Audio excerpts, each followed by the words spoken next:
Asyhadu an la ilaha illallah wa asyhadu anna Muhammadar Rasulullah wa ufawwidu amri ilallah innallaha basirum bil ibad.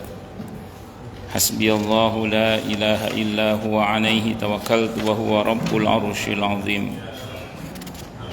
Qala Allah ta'ala fi kitabihil karim hikayatan an nabiyillahi Musa alaihi salam.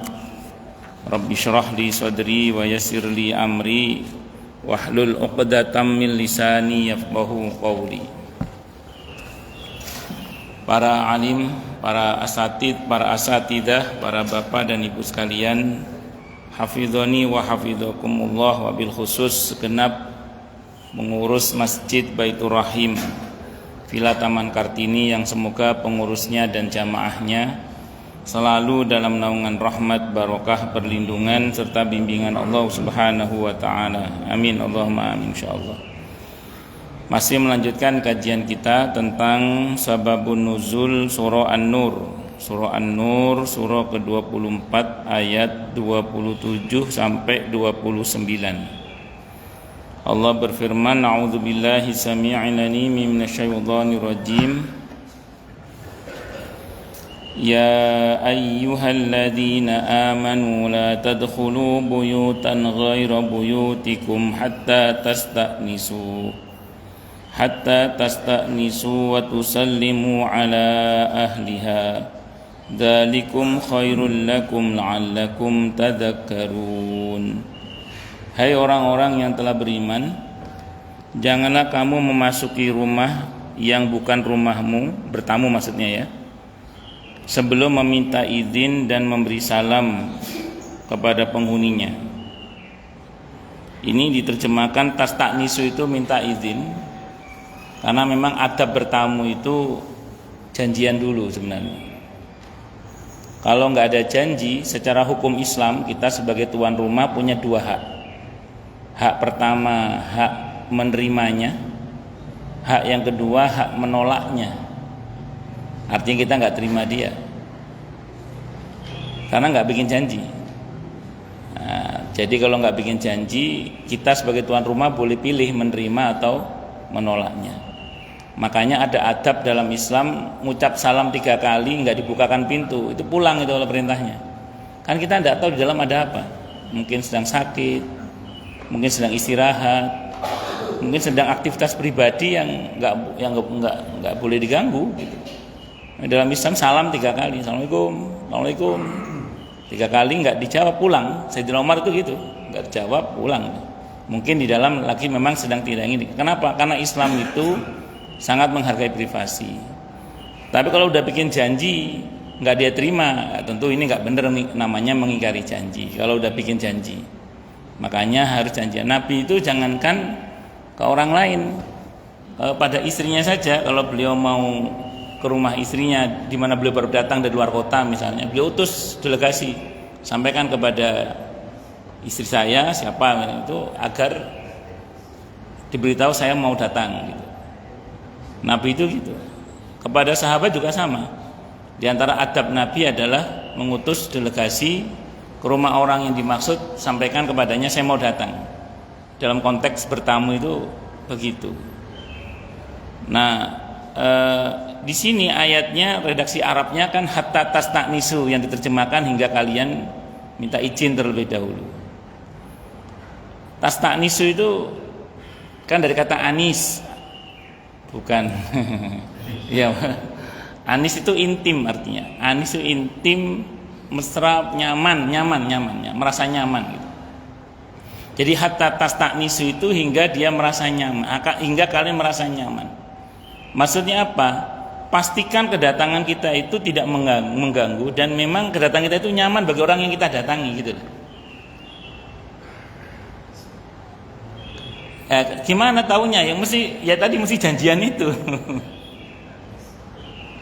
Makanya saya sering bilang kalau ada jamaah yang mau datang ke rumah, ya enggak apa-apa, janjian aja yang penting. Bukan apa-apa, biar sama-sama enak lah. Nah, demikian juga kalau saya mau datang, kadang saya WA dulu. Ada orang di rumah, diizinkan datang apa tidak. Kalau diizinkan saya datang, kalau enggak ya enggak datang. Namanya juga orang sedang enggak mau terima tamu. Nah, itu namanya hatta tastaknisu, hingga kalian merasa nyaman itu. merasa didatangi itu kita merasa nyaman, tidak ada masalah, itu hatta tastanisu namanya.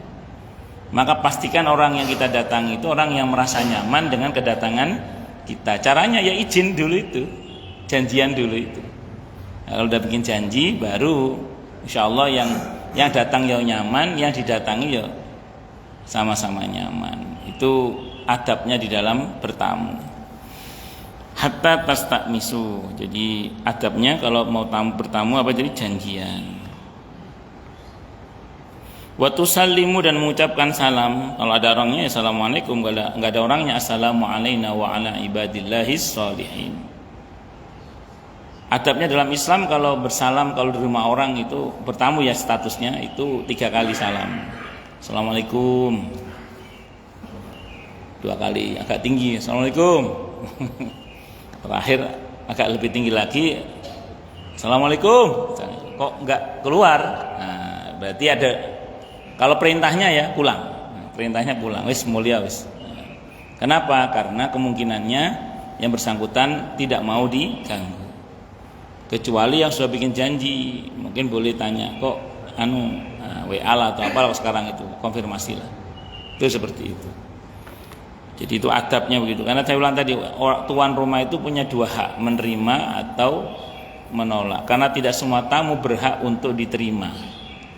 Dan tidak semua tamu juga layak untuk diterima, tergantung dari konteksnya itu. Mohon maaf ya, perempuan sendiri di rumah, yang bertamu laki-laki yang bukan mahramnya, ya tentu tidak layak diterima misalnya gitu. Atau ada tamu yang nggak janjian terlebih dahulu dan kita tahu ini potensinya nanti kalau dia datang yang ada cuma gedabrus misalnya, ya terpaksa tidak diterima misalnya. Nah, jadi itu bertamu itu masing-masing ada adabnya. Yang bertamu ya ada adabnya, yang tuan rumah juga ada adabnya. Jadi semuanya ada ketentuan-ketentuannya lah. Ada hak dan kewajibannya. Yang adil ya berjanji itu, janjian itu. Dzalikum khairul lakum la'allakum tadzakkarun. Hal yang demikian itu lebih baik bagi kalian jika kalian hal yang demikian itu lebih baik bagi kalian agar kalian selalu ingat. Fa illam tajidu fiha ahadan fala tadkhuluha hatta yu'dzana lakum wa in qila lakum irji'u farji'u wa azka lakum wallahu bima ta'maluna alim.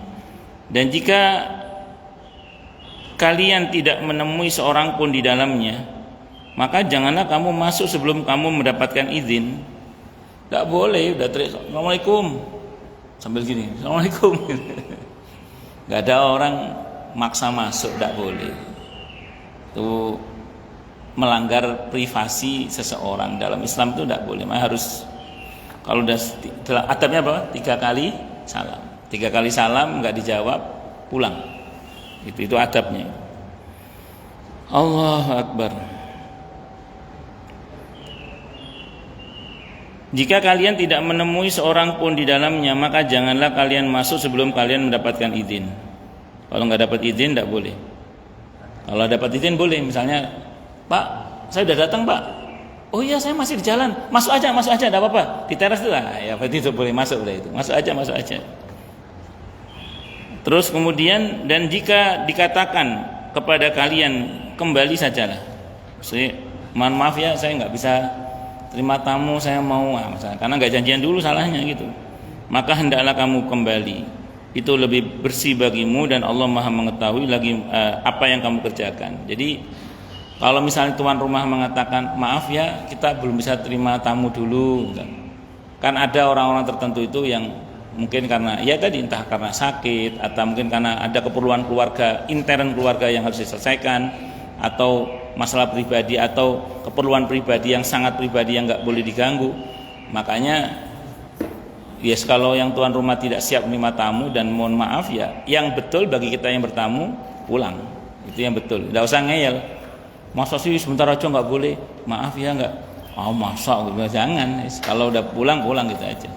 Itu persis dengan pujian Allah kepada orang-orang yang tidak mampu di surah Al-Baqarah 273 itu.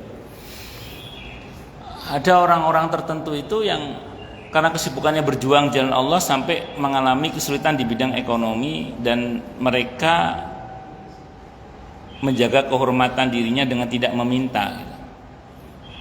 Kita yang tidak tahu menyangka dia orang yang berkecukupan, padahal sebenarnya dia orang yang kurang, orang yang kekurangan. Mereka berpantang meminta, tapi kalaupun terpaksa meminta, itu mintanya nggak maksa. Mungkin ada orang-orang tertentu yang datang kepada kita selangganan lah. Jadi kalau datang sama kita minjem duit atau minta uang itu ya kadang makso. Ketika kita bilang mohon maaf saya belum bisa minjemin uang sebanyak itu, kadang masa sih nggak bisa. Iya belum bisa, kan kemarin habis jual mobil, tapi ya maksa. Yang begini nggak masuk di 273 itu. 273 itu orang yang nggak pernah datang sama kita, orangnya karena saking menjaga kehormatannya, saking terpaksa kalau lagi butuh itu datang ke kita, terus dia bilang, Pak sekiranya diizinkan saya boleh pinjam uangnya nggak, misalnya gitu ya. Terus kita bilang, aduh maaf Pak saya belum bisa minjemin, misalnya gitu ya. Dia nggak akan maaf, oh ya sudah mohon maaf mengganggu, terima kasih, tidak apa-apa. Nah, begitu itu kalau pulang panggil lagi, Pak sini Pak, ada Pak ini Pak. Yang model-model begitu itu yang nggak maksa-maksa begitu, nah, dipuji di dalam Al-Quran. Karena ada orang itu yang modelnya wajahnya langganan kan, ada yang nggak, tapi hampir seperti kan kalau dia yang datang, wah ya langganan lah. Bukan suudzon, kebiasaan. Nah, itu namanya hakul yakin, ainul yakin, biasanya begitu. Al-adatul muhakkamah. Kebiasaan bisa jadi landasan hukum, itu seperti itu. Laisa 'alaikum junahun an tadkhulu buyutan ghaira maskunatin fiha mata'un lakum wallahu ya'lamu ma tubduna wa ma taktumun. Pernah ada seorang kiai itu, ya orang itu biasa datang dan memang biasa datang ya mesti biasa teko mesti dinai, kebiasaan. Satu saat mungkin karena dikasih banyak ya nggak enak itu, sampun nggih kiai kula terakhir nih kita mriki pun nggih mboten mriki malih izin kula. Alhamdulillah ada rasa malunya itu. Nah, kata kiai itu, ojo tetap teko, tetap datang, jangan nggak datang. Nanti siapa yang saya kasih kalau kamu nggak datang, kan? Ada juga yang begitu itu. Alhamdulillah dua-duanya ya gitulah. Jangan datang tetap, kalau nggak datang nanti saya ngasih siapa, katanya. Allahu Akbar. Sebagian ulama itu macam-macam. Ada orang itu kalau datang sama beliau terus minta apa, tentu kalau mampu ya namanya orang. Kalau nggak mampu namanya nggak mampu. Kalau mampu, kalau ada orang datang minta, alhamdulillah ini hadiah dari Allah gitu. Alhamdulillah hadiah dari, ada orang datang minta, oh ini alhamdulillah ini hadiah dari Allah. Ada lagi orang datang, apa sebagian ulama mengatakan, alhamdulillah ada orang yang mau nganter bekal saya di akhirat nanti tanpa upah. Jadi ada orang yang mau nganter bekal saya ke akhirat tanpa upah. Karena orang kalau kita infak itu kan jadi bekal kita nanti di akhirat. Macam-macam. Kalau gregetan, lain gregetno, ya bekal kok tapi kok saben dina misalnya gitu. Namanya orang ya. Saya udah jauh-jauh lah. Ada orang sini, orangnya baik banget menurut saya. Ya kewaya menurut saya. Saya nggak sebut namanya, tapi ini bukan ghibah, mungkin baik kok ini orang. Baik banget lah orangnya, baik banget, masya Allah itu. Sekarang tinggal Kemang Regensi sekarang. Beliau cerita sama saya itu. Beliau cerita sama saya gini. Ada orang itu Ustaz, mu'alaf, katanya beliau mu'alaf. Datang ke rumah itu tiap hari itu Ustaz. Padahal kita tahu beliau itu kan orang yang berada kan, orang yang. Tapi kalau setiap hari kan ya capek juga. Tiap hari itu capek juga beliau itu ternyata. Padahal kita tahu, jangan tanya kalau soal kedermawanannya beliau itu. Tapi karena tiap hari datang, ya capek juga itu. Ingat jamaah saya di Pondok Kopi juga. Suatu saat ada pemulung anak-anak gitu, dikasih uang. Makasih Bu. Besoknya datang lagi. Ibu saya nggak punya beras, kasih beras. Besoknya datang lagi itu.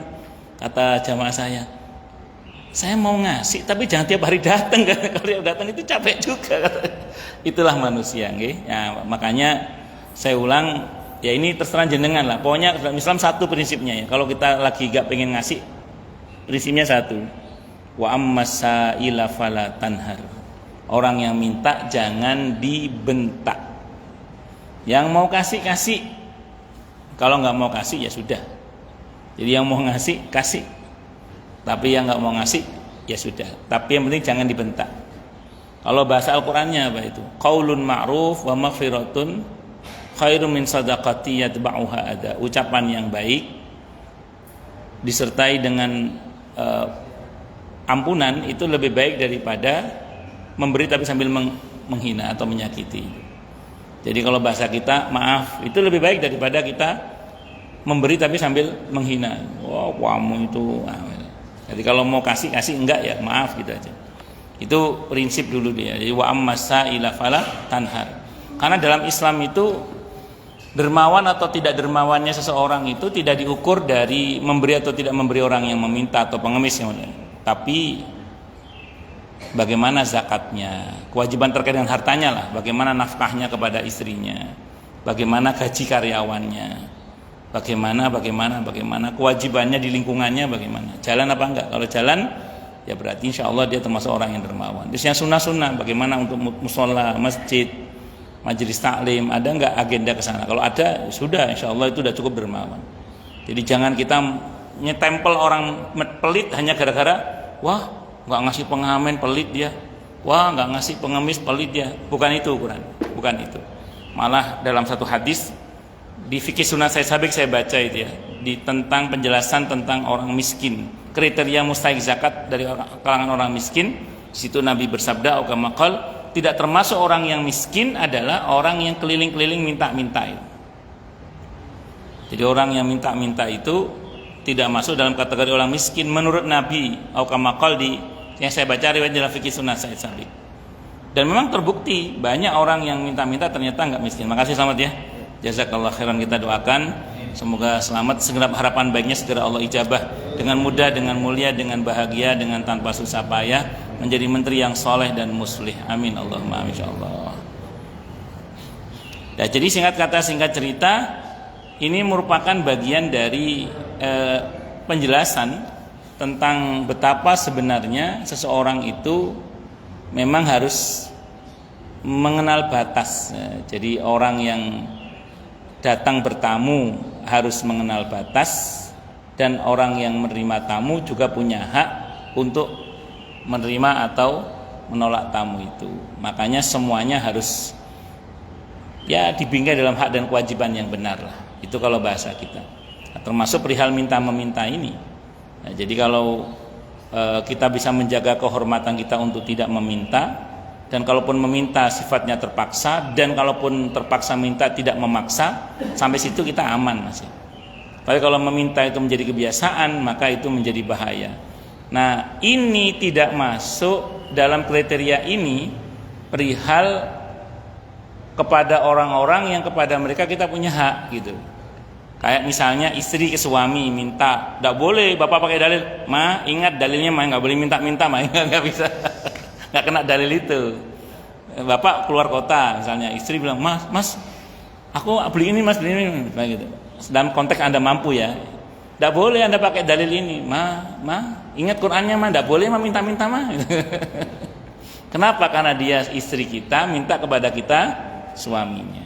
Jadi konteksnya boleh, bukan aib itu. Istri minta ke suami bukan aib.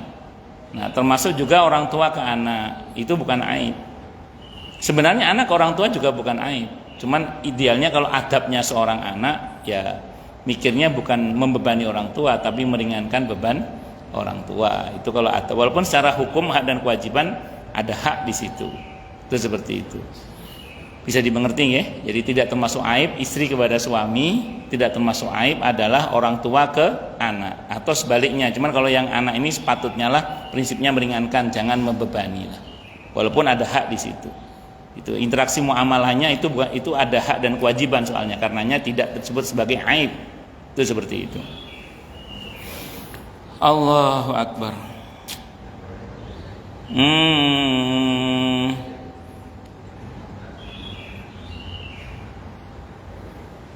Laisa 'alaikum junahun an tadkhulu buyutan ghairu maskunatin fiha mata'un lakum wallahu ya'lamu ma tubduna wa ma taktumun.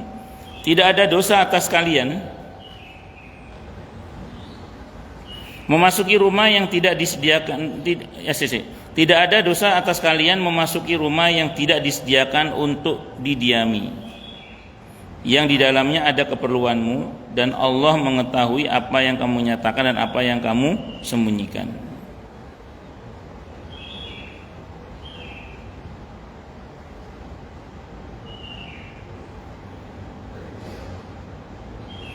Dalam satu riwayat dikemukakan bahwa seorang wanita Ansor mengadu kepada Rasulullah Muhammad sallallahu alaihi wasallam, "Ya Rasulullah, aku berada di rumahku dalam keadaan yang aku sendiri tidak ingin dilihat oleh orang lain. Akan tapi selalu saja ada laki-laki dari familiku masuk ke dalam rumahku. Apa yang harus aku lakukan?" Maka turunlah ayat ini, An-Nur ayat 27, yang melarang kaum mukminin memasuki rumah orang lain sebelum meminta izin dan mengucapkan salam, atau sebelum mereka merasa nyaman dengan kedatangan kita, dan jangan lupa mengucapkan salam. Ini diriwayatkan oleh Al-Faryabi dan Ibnu Jarir yang bersumber dari Adi bin Sabit. Jadi ini ayat ini menegaskan tentang hak tuan rumah. Kalau ada tamu, apalagi nggak bikin janji loh ya ceritanya ini, kita punya dua hak tadi itu, menerimanya atau menolaknya. Dan ayatnya juga menyatakan tentang kewajiban tamu untuk memastikan orang yang kita datangi merasa nyaman dengan kedatangan kita, dan jangan lupa bikin izin, minta izin terlebih dahulu dan ucapkan salam. Adabnya salam 3 kali. Kok nggak ada, ya sudah, tinggalkan. Itu seperti itu, pulang itu. Allahu Akbar. Wah, kalau pakai rumus nanti yang narik iuran lingkungan teriak assalamualaikum 3 kali, nggak dibuka kamp itu nggak pernah bayar-bayar nanti Ustadz. Nah, sekarang ada ada transfer tinggal transfer. Ada grup RT, grup RW, tinggal nanya, monggo silakan yang belum bayar IPL. Allahu Akbar. Dalam satu riwayat dikemukakan ketika turun ayat yang memerintahkan supaya minta izin apabila hendak masuki rumah orang, berkatalah Abu Bakar, "Ya Rasulullah, bagaimana dengan pedagang-pedagang Quraisy yang hilir mudik ke Mekah, Madinah, Syam, dan mereka mempunyai rumah-rumah tertentu di jalan? Apakah mereka mesti minta izin dan memberi salam padahal tidak ada penghuninya?" Maka turunlah ayat selanjutnya, An-Nur ayat 29 tadi, yang membolehkan kaum mukminin memasuki rumah yang disediakan bukan untuk tempat tinggal karena keperluan tertentu. Diriwayatkan oleh Ibnu Abi Hatim yang bersumber dari Muqatil bin Hibban. Nah, dulu kan orang Quraisy itu li'ilafi Quraisyin ilafihim rihlatasy syita'i washaif. Orang Quraisy itu sering hilir mudik ke sana kemari karena memang masyarakat Mekah itu masyarakat pedagang. Masyarakat Mekah itu masyarakat pedagang. Di antara yang didagangkan itu patung. Sejarah mencatat patung bikinan Abu Lahab sudah diekspor sampai ke India. Jadi patung bikinan Abu Lahab dalam catatan sejarah itu sudah diekspor sampai ke India. Maka pantas kalau ada pendeta India yang sableng itu, yang sedeng itu, mengatakan bahwa Ka'bah itu adalah pura dewa opo ngono lho. Ya saya curiga jangan-jangan dewa yang dimaksud itu patung bikinannya Abu Lahab itu, jangan-jangan. Patung bikinan Abu Lahab sudah diekspor sampai ke India. Repot ya. Sampai diaku-aku Ka'bah itu adalah pura dewa, embuh dewa opo gak ngerti aku. Alhamdulillah kapal ya namanya. Itu di antaranya. Nah, mereka karena mereka biasa berdagang, mereka itu punya kayak tempat-tempat lah. Tempat kalau bahasa kita rumah transit, rumah singgah. Memang itu milik mereka dan tidak ada penghuninya. Kalau sekarang mungkin dia punya villa-villa yang dijaga oleh tukang kebunnya lah istilahnya gitu. Nah, boleh nggak itu ya Rasulullah kita masuk tanpa izin terlebih dahulu? Maksudnya nggak ada perjanjian sebelumnya? Karena itu udah terbiasa kami singgah, itu rumah kami kok. Nabi mengatakan boleh, tidak apa-apa. Nah, kalau nggak ada penghuninya, dalam Islam ada adab mengucap salam, assalamu alaina wa ala ibadillahi sholihin. Itu dalam Islam. Kalau nggak ada penghuninya, assalamu alaina wa ala ibadillahi sholihin. Kalau ada orangnya, kita baca assalamualaikum gitu, atau assalamualaikum warahmatullahi wabarakatuh. Itu terserah, lebih lengkap, lebih baik tentunya. Allahu Akbar. Itu ya diantaranya terkait dengan ayat tadi ya. Terus kemudian sababun nuzul surah An-Nur, ayatnya ayat 31. Ayat 31. Allah berfirman, a'udzubillahi samii'il 'aliim minasyaitonir rajim. Wa qul lil mu'minati yaghdudna min absarihinna wa yahfazna furujahunna wa la yubdina zinatahunna ولا يبدين زينتهن إلا ما ظهر منها وليضربن بخمرهن على جيوبهن ولا يبدين زينتهن إلا لبعولتهن أو آبائهن أو آباء بعولتهن أو آباء بعولتهن أو أبنائهن أو أبناء بعولتهن أو إخوانهن أو بني إخوانهن أو بني إخوانهن أو بني أخواتهن أو نسائهن أو ما ملكت أيمانهن أو التابعين غير أولي الإربة من الرجال أو الطفل الذين لم يظهروا على عورات النساء ولا يضربن بأرجلهن ليعلم ما يخفين من زينتهن وتوبوا إلى الله جميعا أيها المؤمنون لعلكم تفلحون. Ini diantara penjelasan tentang mahram ya, dan perintah merendahkan pandangan. Katakanlah kepada wanita-wanita yang beriman, wahai Nabi, katakanlah kepada wanita-wanita yang beriman, hendaklah mereka menahan pandangannya. Menahan pandangannya dimaksud itu bukan merem ya. Nanti kalau ada buka tafsirnya, bukan merem, bukan nunduk, dalam arti nunduk enggak sama sekali. Tapi maksudnya jangan jelalatan. Jangan jelalatan. Karena dulu Nabi ketika ngajar kaum muslimat atau sahabiyat itu beliau juga enggak pakai tabir. Tapi beliau juga tidak menunduk full terus kemudian tidak berinteraksi sama sekali dengan para sahabiat, tapi pasti beliau tidak jelalatan. Itu kalau Nabi. Mana dasarnya? Saya pernah baca dalam sebuah hadis dalam kitab Ar-Rasul Al-Muallim, Rasulullah sang guru itu, karya Syekh Abdul Fattah Abu Ghuddah rahimahullah. Beliau itu mengutip satu riwayat, pernah satu saat Nabi itu dalam perjalanan bersama para sahabat di keramaian itu, tiba-tiba ada seorang sahabiah, dia bilang, ya Rasulullah, saya izin mau bertanya secara rahasia, jadi konsultasi yang sifatnya rahasia. Nabi mengatakan, oh ya boleh, kata Nabi. Akhirnya Nabi itu nyari tempat berdua dengan wanita itu, tapi depan umum. Dan Nabi itu diantara adabnya adalah memperhatikan orang yang bicara, walaupun kemudian tentu tidak dijelalati gitu, tapi ya diperhatikan gitu. Nah, terus kemudian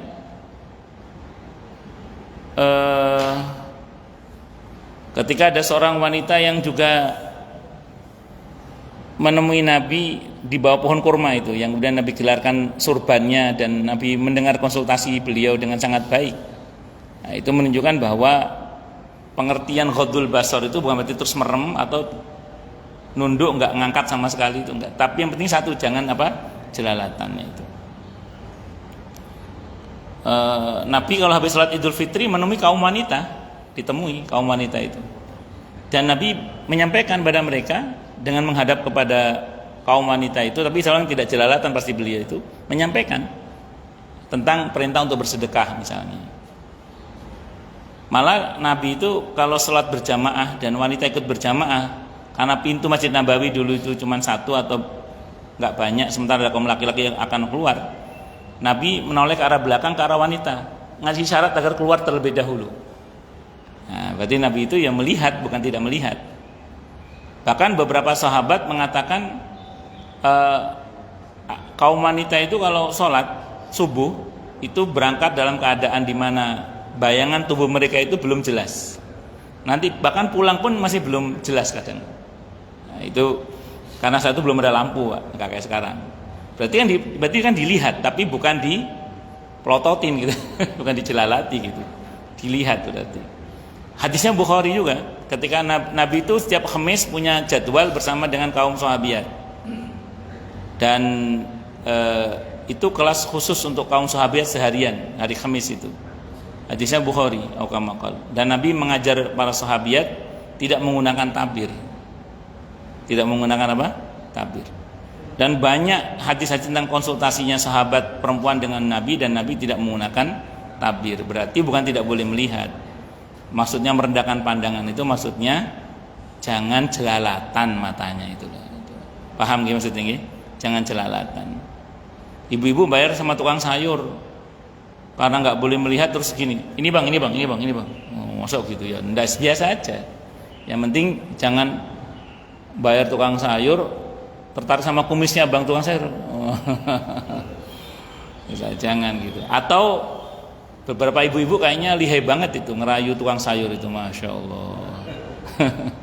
Saya enggak, di sini enggak, tempat lain gitu. Dulu saya pasti ngontrak itu, kan kadang kan kontrakan saya itu paling depan gitu. Tukang sayur parkir depan itu pak. Ya kuping itu denger aja, sebagian ibu-ibu itu kalau ngumpul itu ngerayu tukang sayur itu maut banget rayuannya itu.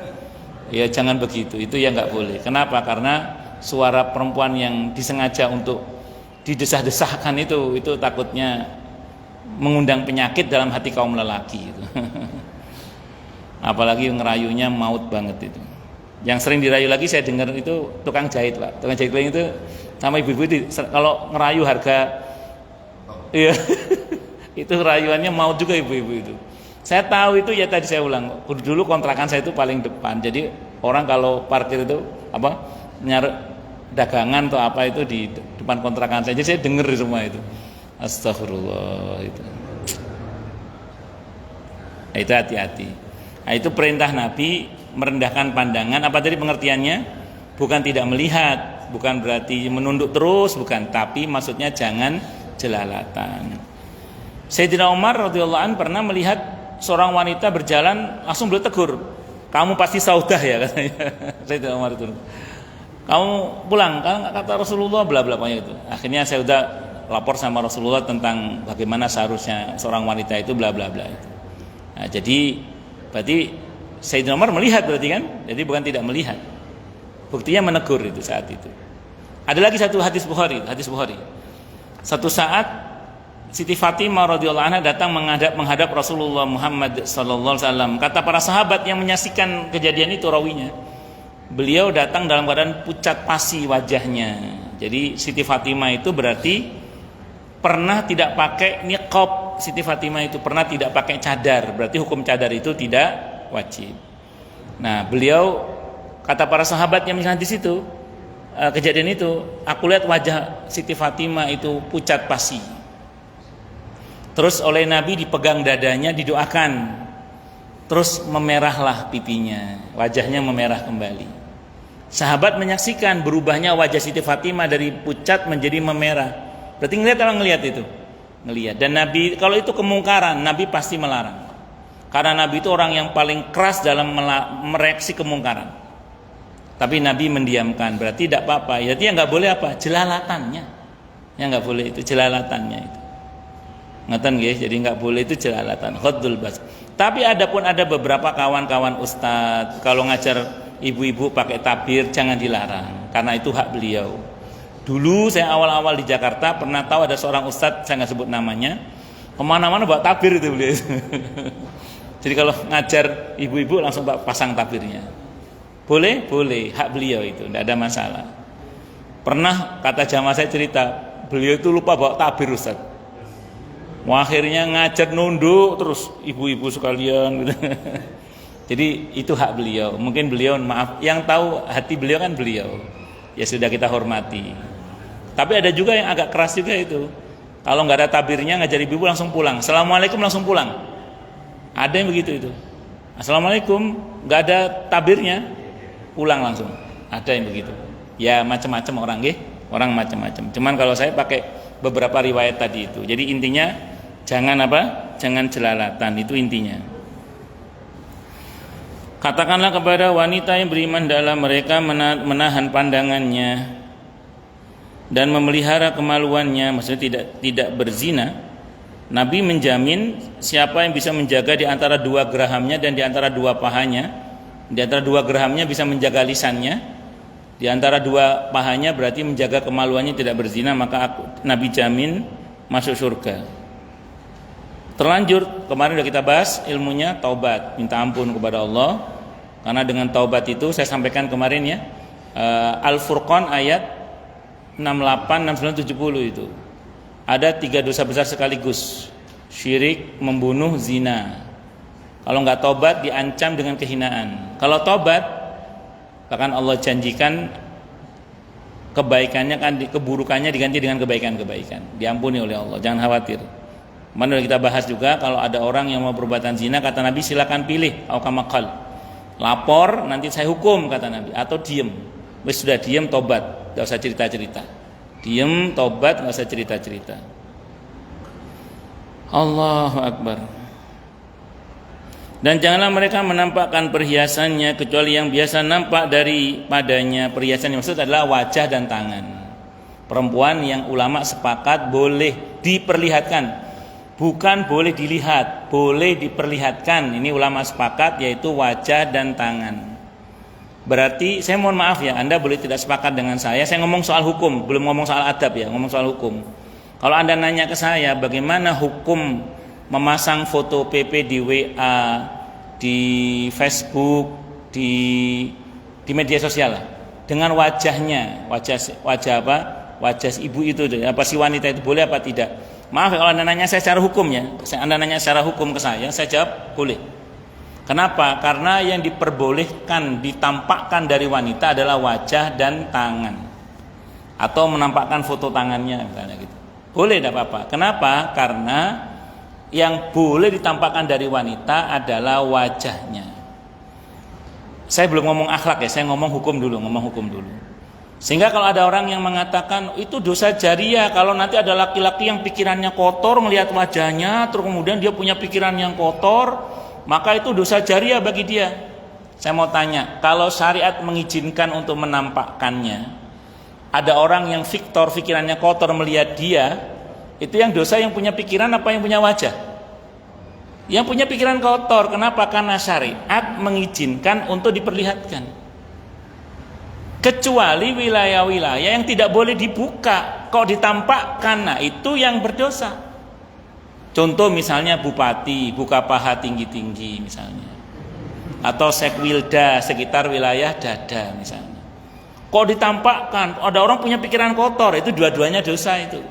Kenapa? Karena harusnya tidak ditampakkan tapi ditampakkan. Paham mboten? Saya ngomong secara hukum dulu ya, Adapun kemudian suaminya ngomong, "Ma, fotomu seksi banget, Ma, di PP, Ma, ganti, Ma." Berarti suami cemburu. Kalau suami cemburu harus mentaati perintah suami. Ganti foto monyet apa kucing atau bunga-bunga lah gitu. Misalnya, mohon maaf. Atau Anda sendiri, ibu-ibu sendiri merasa risih. Aduh kok risih ya pasang fotoku ya. Tak pasang bunga aja lah, atau tulisan-tulisan yang bermanfaat, monggo silahkan. Ini pertimbangannya apa? Akhlak pertimbangannya. Mempertimbangkan perasaan suami, mempertimbangkan rasa di kita sendiri, itu gitu. Monggo kalau itu silahkan. Tapi secara hukum, kalau Anda nanya saya, itu jawaban saya, ini ayatnya gitu maksud saya. Secara hukum. Karena dulu Nabi tegas mengatakan pada Asma, kalau udah balik harus ditutup semuanya kecuali wajah dan tangan. Itu boleh ditampakkan, bukan boleh dilihat. Boleh diperlihatkan.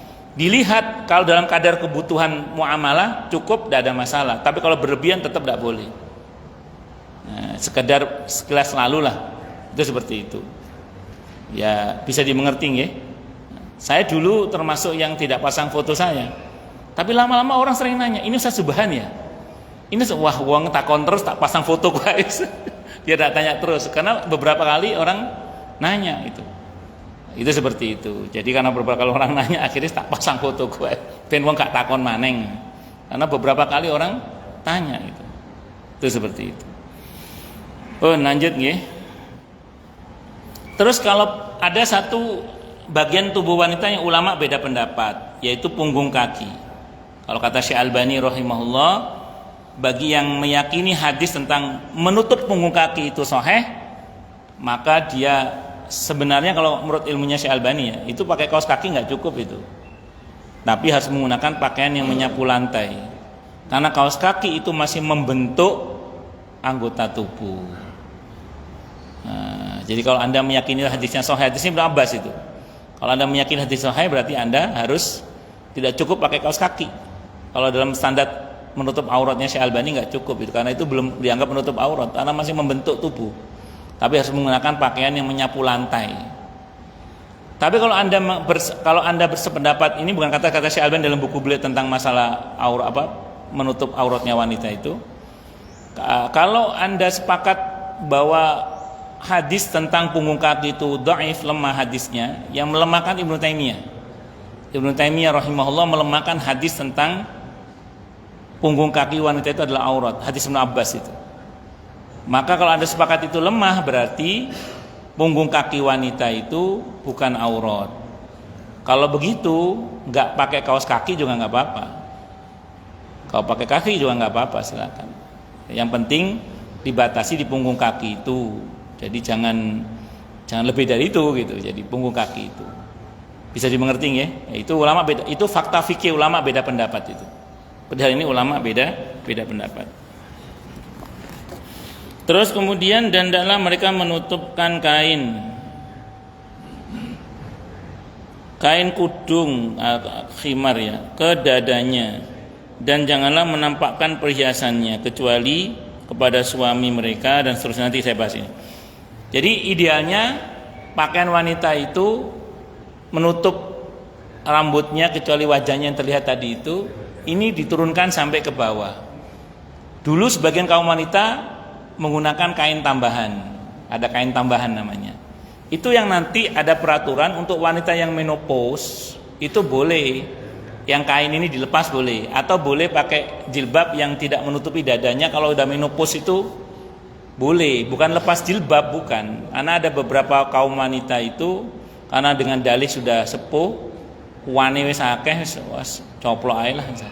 Itu sebenarnya kurang tepat penafsiran itu. Yang tepat itu adalah memang agak longgar aturannya, tapi yang saya pahami diantaranya yang lepas kain yang menutupi dada itu saja kata para ulama. Saya pernah baca penjelasan para ulama, bagi kaum wanita walaupun tua sekalipun, tapi kalau dadanya menarik tetap harus ditutup walaupun tua. Iya, itu para ulama, saya baca gitu. Nah, jadi maksudnya itu kalau yang non sewu nggih, kalau udah menopause terus dadanya udah nggak menarik, boleh, nggak sampai menutupi bagian dadanya itu boleh, atau nggak perlu pakai kain itu. Tapi kalau dibuka dadanya masih menarik, mohon maaf, kata para ulama wajib ditutup tetap mas, karena takut menimbulkan apa? Fitnah. Non sewu kan ada beberapa ibu-ibu yang walaupun sudah sepuh tapi masih seksi misalnya, itu ada. Itu tetap harus ditutup itu. Ada beberapa yang merasa risih, jilbabnya ditutup sampai ke area pantat apa bokong yang sopan itu, Pak. Bokong sampai area bokongnya misalnya. Saya nggak tahu mana yang sopan. Jadi itu sampai area bokongnya. Boleh itu merupakan rasa, itu rasa. Kok nggak nyaman dengan pakaian saya, takut nanti kalau saya begini kelihatan, mohon maaf ya, kelihatan bokongnya, tak tutup sampai bokong, monggo silakan. Tapi kalau Qur'annya sampai wilayah tadi apa? Dada. Nggak harus sampai wilayah bokong. Tapi kalau monggo itu seperti itu. Pun lanjut. Dan janganlah menampakkan perhiasan kecuali kepada suami, depan suami. Kalau suami bebas mau telanjang pakai bulat juga nggak apa-apa. Terus kemudian atau putra suami mereka. Jadi anak tiri boleh, karena anak tiri itu mahram. Putra-putra mereka, anak-anak laki-lakinya itu mahram. Anak perempuan kita juga mahram. Anak-anak suami itu juga mahram, anak-anak istri juga mahram, anak tiri ini statusnya mahram.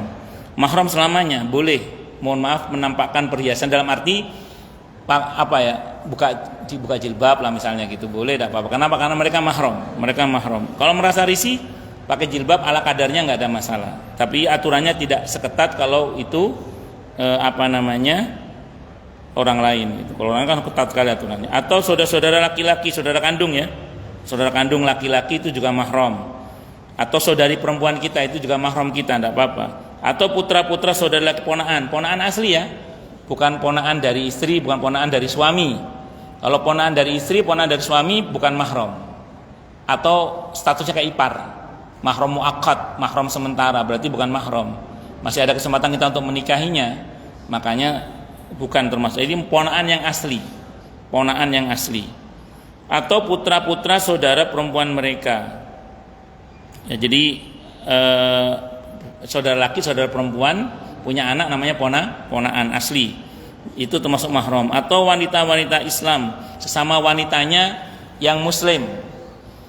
Kalau non muslim, sebagian ulama mengatakan harus tetap harus menutup aurat tetap kalau non muslim. Jadi gini, saya mau terangkan dulu, ini alasan hukumnya ya, alasan hukumnya. Kenapa kepada wanita non muslim seorang wanita seharusnya tetap menutup auratnya? Begini, yang dikhawatirkan dari mereka wanita non muslim itu adalah tidak amanahnya mulut mereka. Sehingga termasuk membuka aurat itu kalau kita menampakkan aurat kita di hadapan orang yang potensial mulutnya itu ember gitu loh. Sehingga nanti begitu dia pulang ke keluarganya, mereka cerita ke suaminya misalnya, Mas, ternyata ibu ini yang jilbabnya rapat itu rambutnya krewel Mas, ternyata Mas. Oh ternyata dia bodinya gini loh Mas ya Mas. Wow. Jadi itu sama dengan kita itu membuka aurat kita di depan orang lain melalui cerita orang yang mulutnya ember itu. Maka kata para ulama, kepada orang Islam sekalipun kalau sesama muslimahnya misalnya, itu kalau dikhawatirkan dia mulutnya ember juga, jangan cerita. Jangan buka aurat. Tetap tutup aurat. Kalau kita khawatir, saya nggak percaya sama orang ini, takutnya ini orangnya mulutnya ember ini, saya tetap pakai jilbab misalnya, itu silakan, tidak ada masalah. Walaupun ketentuannya adalah kalau sama Islamnya boleh dibuka itu. Allahu Akbar. Atau budak-budak yang mereka miliki. Jadi kalau budak kepada budaknya, karena mereka adalah milik kita, maka diperkenankan tidak seketat kalau di depan orang umum. Atau pelayan-pelayan laki-laki yang tidak mempunyai keinginan terhadap wanita. Ini yang disalahpahami oleh orang-orang yang yaitu lemper geduk ya LGBT itu yang disalahpahami itu, yang disalahpahami. Padahal ayat ini bercerita tentang siapa? Tentang laki-laki tua atau wanita tua yang sudah tidak punya ketertarikan kepada lawan jenis. Alih-alih mikir perempuan, mikir encoknya aja udah wis gak karu-karuan, mikir asam uratnya aja udah gak karu-karuan. Jadi bukan LGBT, bukan. Atau anak-anak yang belum mengerti tentang aurat wanita, belum memayyiz. Kalau memayyiz, kalau dia bukan mahram kita, maka tutup auratnya. Kalau belum memayyiz nggak apa-apa. Misalnya ada anak-anak dari anak kita yang masih TK, kelas 1 SD, di bawah 7 tahun rata-rata atau di bawah 10 tahun rata-rata, itu masih santai lah gitu. Tapi kalau kita khawatir mereka cerita sama ayahnya, ya ternyata ibunya temanku itu, ada khawatir, tetap pakai jilbab saja itu. Dan janganlah mereka memukulkan kakinya yang agar diketahui perhiasan yang mereka sembunyikan. Jadi nggak boleh. Dulu orang pakai binggel, benro lek dhek soge, ndak mek gelange tok emas tapi binggele ya emas. Juga pamer kemana-mana kalau beli itu, ini berapa harganya. Jadi akhirnya yang jualan karena dia punya gigi emas dipamerkan, ini 2.000. Intinya jangan pamer, karena hal yang harus disembunyikan malah dipamerkan, malah bahaya. Apalagi zaman sekarang. Wa tubu ilallahi jami'an, dan bertobatlah kalian semua hai orang-orang yang beriman agar kalian beruntung. Ini diantara hal yang bisa saya sampaikan, semoga bermanfaat. Silakan yang mau tanya, protes, marah boleh. Masalah yang lain boleh, monggo Pak Bat. Pak Bat dulu nih. Pak Bat dulu. Kenapa Pak? Siapa dulu? Pak Bat dulu nih, monggo.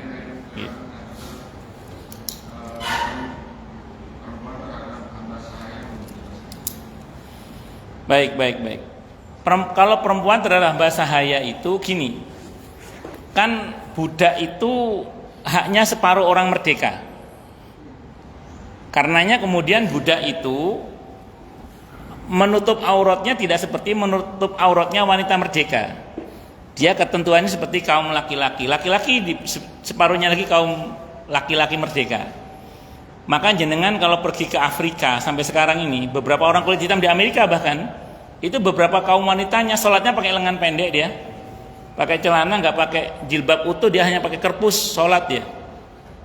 Itu mungkin tradisi fikih orang tuanya yang dulu mungkin punya latar belakang sebagai budak, di mana budak itu ketentuan nutup auratnya separuh. Nah, budak laki-laki juga sama haknya separuh. Nah, sehingga kepada tuannya pun si merdeka tadi kepada budak yang budaknya dia tapi ya itu juga separuh. Jadi si wanita ini andaikan dia nggak pakai jilbab depan budak laki-lakinya nggak apa-apa, tapi tidak boleh berhubungan badan. Kalau tuannya wanita, budaknya laki-laki. Tapi kalau sebaliknya, tuannya laki-laki, budaknya perempuan, dan si budak tidak punya suami statusnya, maka si tuannya tidak hanya, mohon maaf ya, berhak menampakkan seluruh tubuhnya kepada si budak ini, bahkan menggaulinya pun itu diperkenankan. Karena status budak itu bisa distatuskan sama dengan istri. Dan budak yang disenggamai oleh tuannya itu tidak boleh dijual kalau dalam hukum Islam, kecuali tuan yang nakal. Kalau dalam hukum tidak boleh dijual. Kalau tuannya mati, dia merdeka otomatis. Kalau dia punya anak, anaknya merdeka. Itu seperti itu. Maka ketentuan tuan perempuan kepada budak laki-laki dengan tuan laki-laki pada budak perempuan itu berbeda, ketentuannya beda. Tapi secara umum wanita lebih longgar terkait dengan budak laki-laki kepada dirinya, karena tadi hak budak itu separuh, kewajibannya itu separuh. Nah, demikian juga nanti orang merdeka kepada dia juga separuh terkait dengan budaknya sendiri kepada dirinya, karena itu milik dia sebenarnya, itu seperti itu. Wallahu a'lam bishawab. Matan. Monggo Pak Pradana. Oh nggih.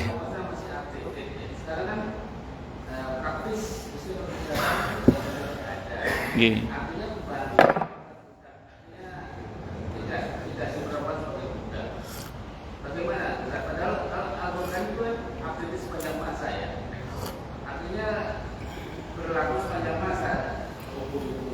Nggih.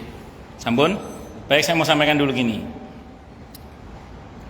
Budak itu de jure tidak ada. Karena dunia internasional dan menyatakan sudah tidak ada lagi perbudakan. De jure. Tapi de facto perbudakan itu masih ada. Kapan hari ada temen di grup Ustadz itu, dia posting sertifikat resmi perbudakan di negara Jazirah Arab tertentu. Masih ada itu Pak, diperjualbelikan itu. Tapi tentu kalau itu ketahuan oleh dunia internasional, masuk dalam daftar trafficking yang harus diberantas itu. Tapi de facto masih ada. Dan perbudakan, kan saya mau sampaikan ya, perbudakan itu bukan ajaran Islam. Ketika Nabi diutus di Mekah, perbudakan sudah ada. Bedanya apa? Sebelumnya budak dianggap sama dengan binatang, budak itu.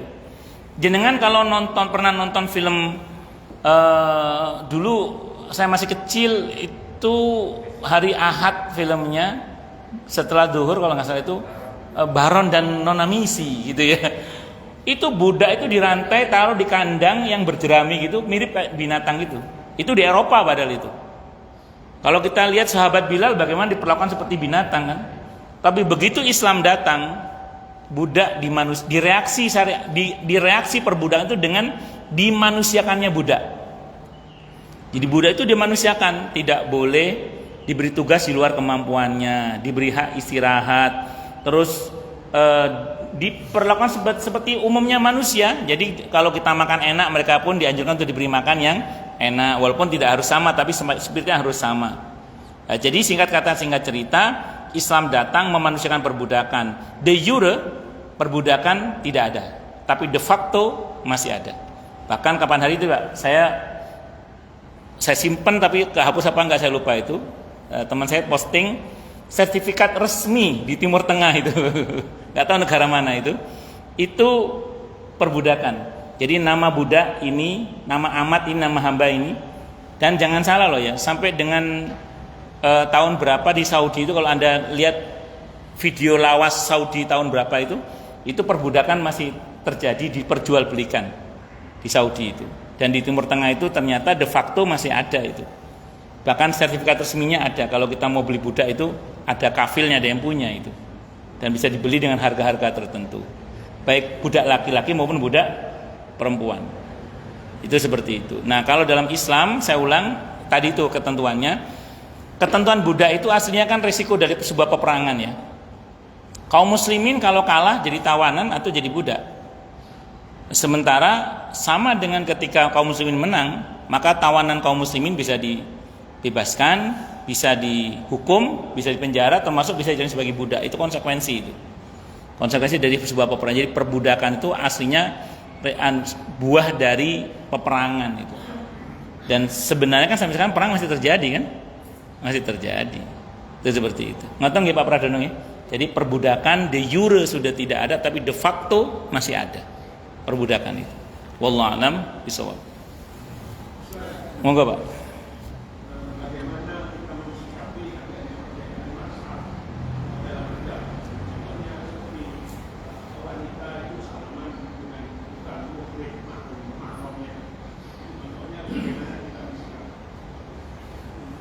Mensikapi perbedaan apa Pak? Madhab mengenai salamannya laki perempuan yang bukan mahram ya. Ya, saya pernah baca memang di fikih itu, fikih madhab Syafi'i di Fathul Mu'in itu saya baca itu karya Asy-Syaikh Zainuddin Ibn Abdul Aziz Al-Malibari rahimahullah. Beliau mengatakan memang boleh.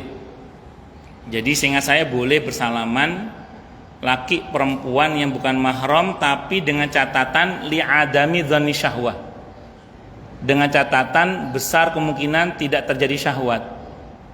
Ini jangan salah pahami Pak.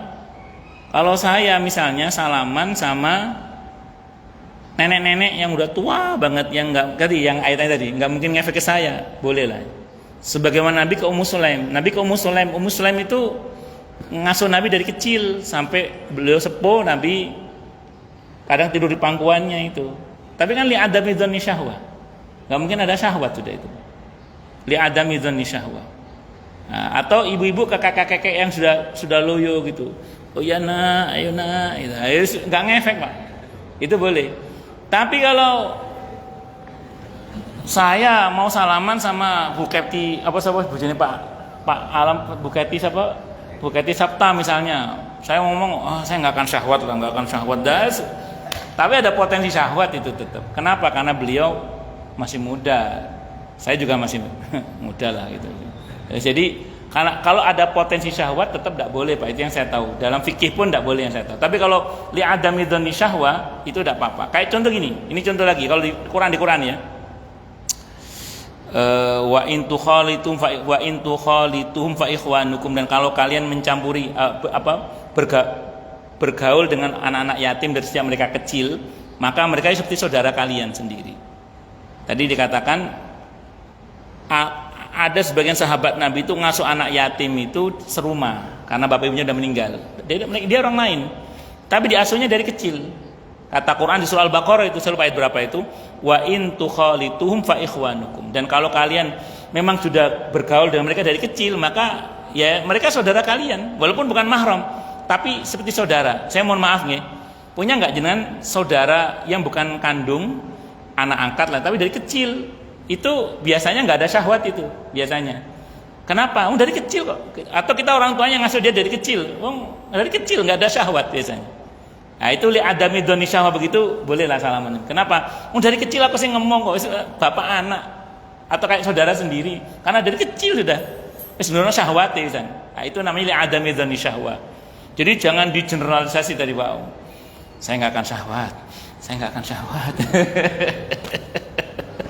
Jangan. Saya pribadi berusaha, kalau saya pribadi ya, kepada yang bukan mahram ya salaman gini. Kadang orang macam-macam, kadang nyosor ya. Ya wis penting kita sudah berusaha menghindari. Ngoten nggih? Saya kira itu Pak yang saya tahu. Wallahu alam bisawab. Jadi memang di fikih ada ketentuan itu, cuman yang saya tahu ada ketentuannya Pak tadi, li adami dzanni syahwa. Kemungkinan tidak ada syahwat itu. Dan termasuk gini Pak, boleh dalam kondisi darurat. Ada ibu-ibu pingsan, bapak-bapak nggak mau nolong, bukan mahram, salah Pak, tolong Pak, angkat Pak. Kenapa? Karena dia dalam kondisi darurat.